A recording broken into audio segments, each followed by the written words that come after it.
Belakangan ini orang makin banyak didiagnosis oleh dokter PCOS. Sebenarnya apa itu PCOS? Silahkan simak video ini sampai habis.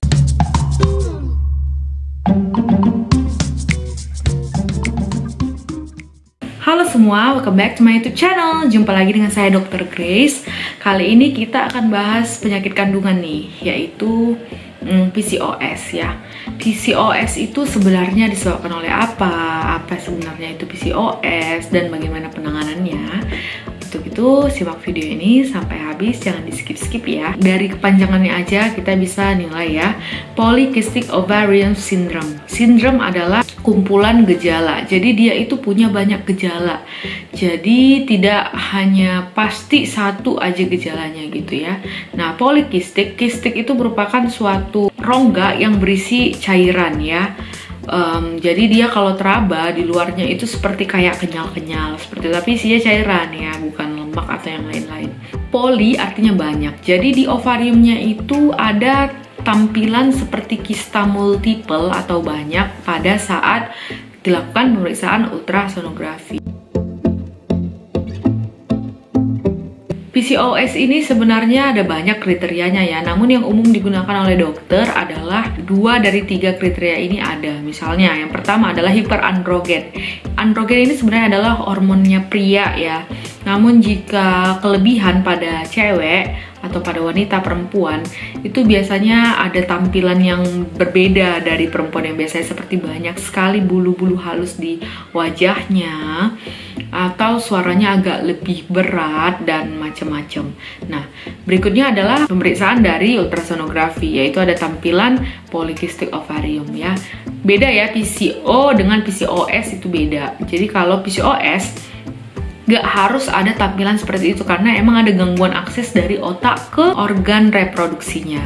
Nah, kriteria yang ketiga itu adalah disfungsi ovulasi. Jadi disfungsi ovulasi ini ada gangguan ovulasi atau pembentukan sel telur yang dibutuhkan untuk terjadinya kehamilan ya. Karena kan sel sperma itu membuahi sel telur. Jadi kalau terjadi disfungsi ovulasi, ini bisa ovulasinya kurang atau ovulasinya tidak terjadi sama sekali, meskipun misalnya haid ya. Jadi haidnya juga biasanya tidak teratur ya. Itulah makanya haid yang tidak teratur ini perlu berkonsultasi dengan dokter, karena berpotensi sekali disebabkan oleh hal-hal yang lain selain karena memang adanya gangguan hormonal ya. Ini sebenarnya ada juga gangguan hormonal ya, yaitu gangguan dari hormon androgennya. Oke, sampai di situ paham ya. Namun karena dia kriterianya 2 dari 3, bisa aja dia tampilan kistik di USG, lalu dia haidnya teratur. Haidnya teratur dan dia banyak banget bulu-bulu di tubuhnya gitu kan. Nah, jadi nggak semua yang haidnya nggak teratur itu PCOS. Dan belum tentu yang haidnya teratur itu tidak PCOS. Memang PCOS ini berhubungan sekali dengan orang yang obesitas, yaitu indeks massa tubuhnya di atas rata-rata normal. Normalnya untuk orang Asia itu biasanya 18,5 hingga 23,5. Kalau memang dunia memang pegang batas atasnya itu di bawah 25 ya. Namun orang Asia sebaiknya di bawah 23,5 ya. Ini jadi PR buat saya juga sih. Selain berhubungan dengan obesitas, juga berhubungan dengan dislipidemi, yaitu terganggunya metabolisme lemak ya. Misalnya dia kolesterolnya kalau dicek tinggi ya, HDL-nya dia rendah tapi LDL-nya tinggi, trigliseridanya tinggi, seperti itu. Nah, berhubungan juga dengan diabetes mellitus tipe 2 ya, karena memang ada umumnya terjadi resistensi insulin, yaitu gangguan di mana hormon insulinnya itu nggak bisa masukin gula yang ada di darah ke dalam sel-sel tubuh untuk dipakai tubuh, seperti itu. Karena memang ada disfungsi ovulasi, makanya PCOS ini rentan sekali untuk kesulitan dalam punya anak ya, sulit hamil.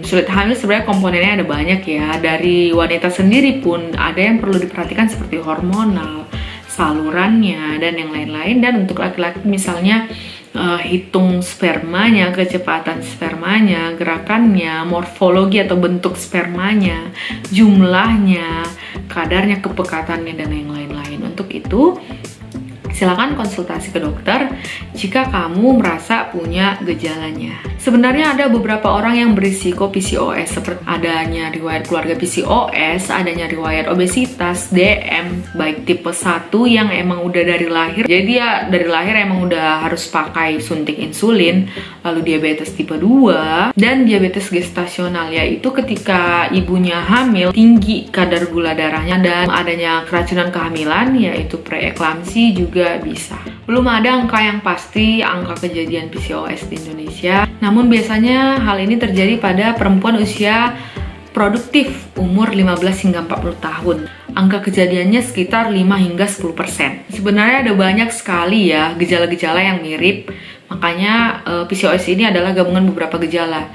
Karena misalnya wanita yang terlalu banyak bulu-bulunya itu juga ada penyakit namanya hirsutism. Lalu misalnya gangguan dari hormon-hormon juga dapat diakibatkan oleh tumor di otak, misalnya di kelenjar adrenal, adanya sindrom Cushing, hiperprolaktinemia. Untuk menegakkan diagnosisnya, biasanya nanti akan dilakukan pemeriksaan hormonal seperti kadar LH, FSH, prolaktin, estrogen, progesteron, dan akan ditata laksana dokter biasanya dengan medikamentosa atau obat. Setelah biasanya dilakukan berbagai macam pemeriksaan pencitraan ya, bahkan bisa juga HSG. Biasanya umum dilakukan pada pasangan yang emang udah setahun lebih bahkan belum pernah dikaruniai omongan atau kehamilan. PCOS tidak hanya berdampak pada sistem reproduksi, namun jauh lebih dalam lagi karena sangat berpotensi ke arah penyakit metabolik seperti dislipidemia, penyakit jantung koroner, penyakit diabetes mellitus, dan juga bahkan kanker karena bisa terjadi hiperplasia endometrium atau endometriumnya itu atau bagian dari rahimnya itu menebal. Namun memang belum diketahui pasti ya hubungannya dengan kanker ovarium dan kanker payudara. Untuk itu PCOS ini perlu follow up jangka panjang. Selain dari obat juga diet yang teratur ya. Dietnya itu jangan makan makanan yang tinggi indeks glikemiknya. Kamu boleh coba searching karena pasien PCOS yang hamil itu rentan sekali mengalami keracunan kehamilan juga, yaitu preeklamsi, diabetes gestasional, bisa lahirnya prematur atau bahkan lama banget baru lahir bayinya atau postpartum, dan tidak menutup kemungkinan bayi bisa meninggal di dalam kandungan. Untuk itu memang kuncinya dari PCOS adalah pola hidup yang sehat. Semoga info ini bermanfaat. Bagikan jika info ini bermanfaat, dan jangan lupa subscribe dan nyalakan lonceng. Thank you for watching. See you on the next videos. Bye bye.